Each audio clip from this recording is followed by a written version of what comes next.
नमस्कार, मी नेहा. देशोन्नती न्यूज मध्ये आपलं स्वागत आहे. अकोल्यात जोरदार शक्ती प्रदर्शन करीत भाजपाचे उमेदवार अनुप धोत्रे यांनी आज लोकसभा मतदारसंघासाठी उमेदवारी अर्ज दाखल केला. यावेळी उपमुख्यमंत्री देवेंद्र फडणवीस, भाजप प्रदेशाध्यक्ष चंद्रशेखर बावनकुळे, पालकमंत्री राधाकृष्ण विखे पाटील, आमदार आकाश फुंडकर, अजित पवार गटाचे आमदार अमोल मिटकरी, माजी मंत्री रणजित पाटील, शिवसेना शिंदे गटाचे माजी आमदार गोपीकिशन बाजोरिया उपस्थित होते. शेकडो कार्यकर्त्यांच्या उपस्थितीत रॅली काढत महायुतीतर्फे शक्ती प्रदर्शन करण्यात आले. सकाळी 9 वाजतापासून डॉक्टर बाबासाहेब आंबेडकर खुले नाट्यगृहासमोर भाजप कार्यालयासमोर महायुतीचे कार्यकर्ते एकत्रित झाले होते.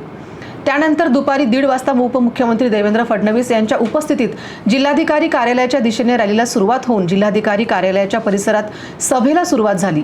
त्यानंतर उपमुख्यमंत्री देवेंद्र फडणवीस, चंद्रशेखर बावनकुळे यांच्यासह अनुप धोत्रे यांनी निवडणूक निर्णय अधिकारी व जिल्हाधिकारी अजित कुंभार यांच्या दालनात जाऊन अर्ज दाखल केला. अकोला लोकसभा मतदारसंघात यावर्षी तरुण उमेदवार अनुप धोत्रे यांना निवडणूक रिंगणात उतरवले असून ते विकासदृष्टी असलेले उमेदवार आहेत. देशाला पुढच्या 5 वर्षात आर्थिक महासत्ता करून देश व महाराष्ट्र विकासाच्या दिशेने वेगाने वाटचाल करेल असा दावा फडणवीस यांनी केला. भाजप कार्यालयापासून सुरू झालेल्या रॅलीचे जिल्हाधिकारी कार्यालय परिसरात सभेत रूपांतर झाले. सभेला महायुतीचे कार्यकर्ते, पदाधिकाऱ्यांची मोठ्या प्रमाणात उपस्थिती होती.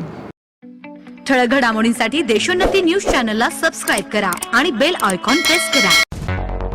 मुंबई, पुणे, नागपूर, मराठवाडा असो का विदर्भ, राजकीय, सामाजिक, शैक्षणिक क्षेत्र असो का क्रीडा, सर्वच घडामोडीचे विश्लेषण पाहायला विसरू नका. फक्त देशोन्नती न्यूजवर.